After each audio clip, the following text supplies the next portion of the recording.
Dark day here at the tower again. Someone wrote that it's been a washout for like 10 consecutive weekends, and I'm beginning to believe that. I didn't even notice that. Maybe other people have, but yeah, that's terrible. The weeks have been nice, but the weekends have been totally terrible. So I guess, yeah, you could see the tower behind me. The Tower of Power, the freedom to do art in America, which is losing ground every day. I may have had a piece destroyed by an art show that I participated in because they didn't like the subject matter. I can't hear back from the auction that I sent it to. I don't know the fate of the piece. It was already a month ago. They should have got, I mean, I sent the email recently, but it's been a month and no one's even told me even like what happened to it. I know it didn't sell. I specifically set it at a price point. I set it at $1 million. Of course, it was just me being a jerk. But yeah. So be careful about your content out there because some people might not like it and they will destroy it, which stinks. Yeah, I was pre-gaming. I always pre-game.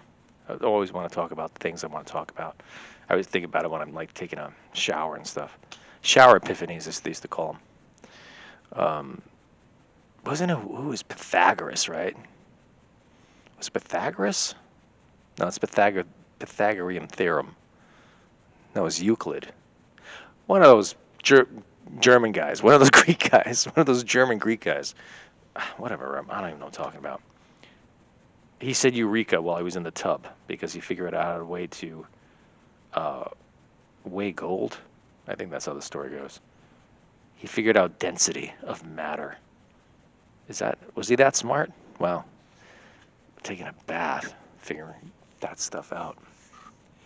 So most people don't know that I'm like I have to like. So this is like I wanted to start like a kind of a series like how I'm pretty much the father of the '90s, and most people don't know that. Like I pretty much invented most of the trends in the '90s, and I'm just kind of like trying to give full disclosure on how all those events happened and those stories, because a lot of people just don't know that the '90s was brought to you by yours truly.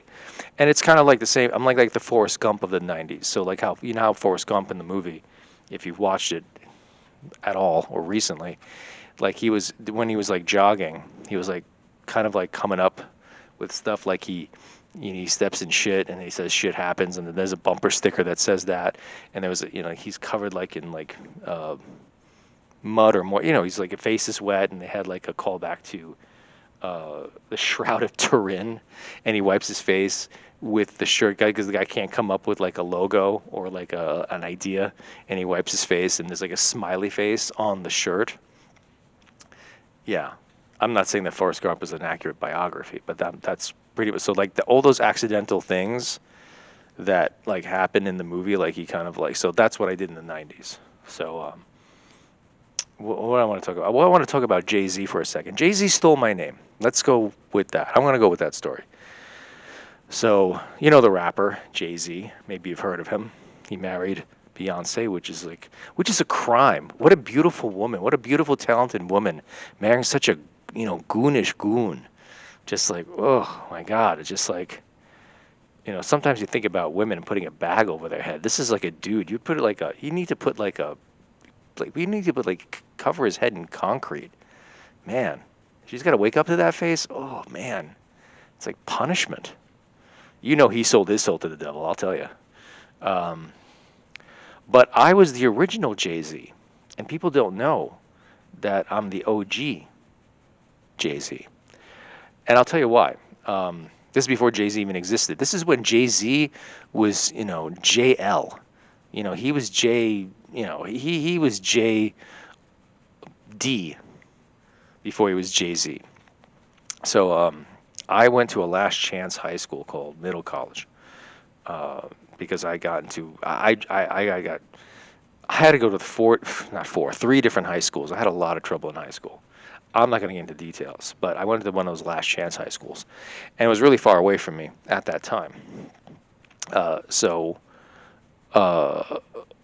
The other schools I went to, I had to take the J train.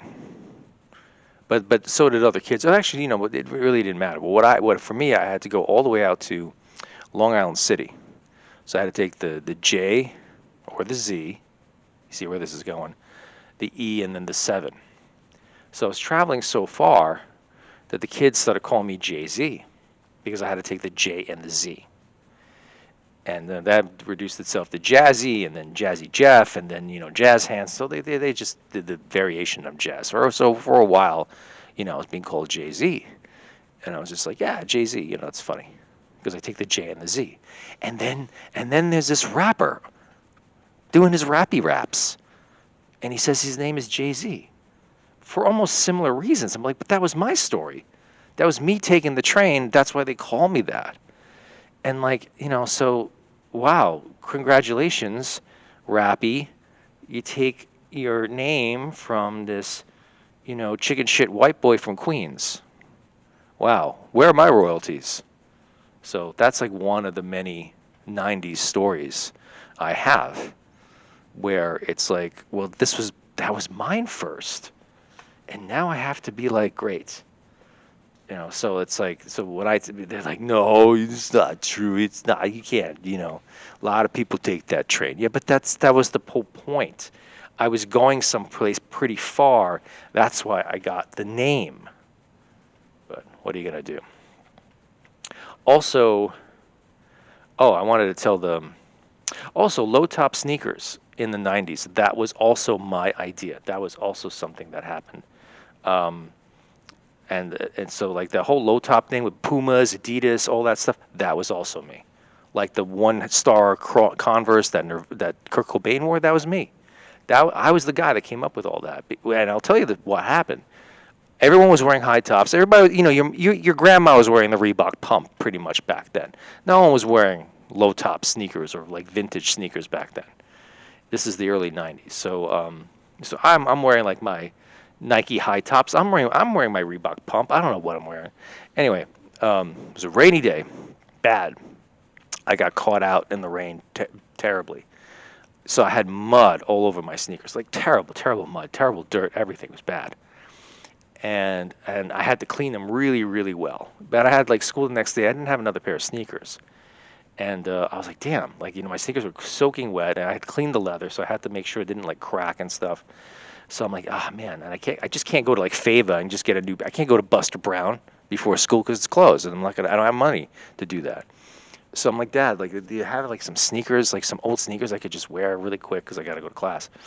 And he's like, oh yeah. And I realized at some point that my father got diagnosed with heart disease, and he decided to go jogging, or become a jogger, which he did for like 30 seconds.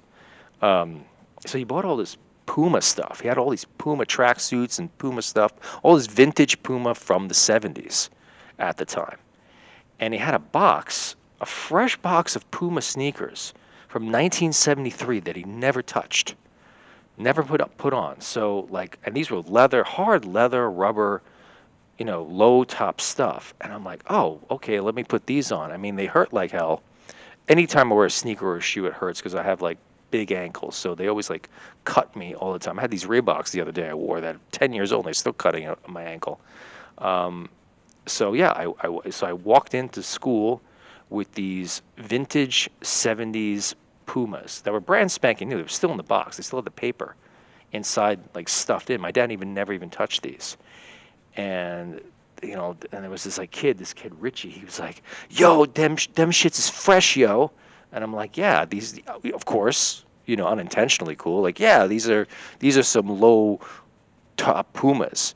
And lo and behold, they re-released the shell top Adidas. The whole low top thing became a thing. And then every grunge kid and rock star and everybody started wearing like the vintage Puma, Adidas, whatever, Converse shoes. Because I had an incident on a rainy day where I couldn't wear the high top Nike basketball sneakers, and I had to come in with my dad's 1973 Pumas. So once again, another trend invented by yours truly, the father of the 90s. So you're welcome, by the way. 90s and fashion and like music. Well, not some music, at least names. But we'll get into more. I mean, this is just those. That's just a drop in the bucket of stories by your Uncle Conrad. So stay tuned. More 90s stories, maybe, if you're lucky. Unless I'm in a bad mood, I'm going to talk about other things. Yeah.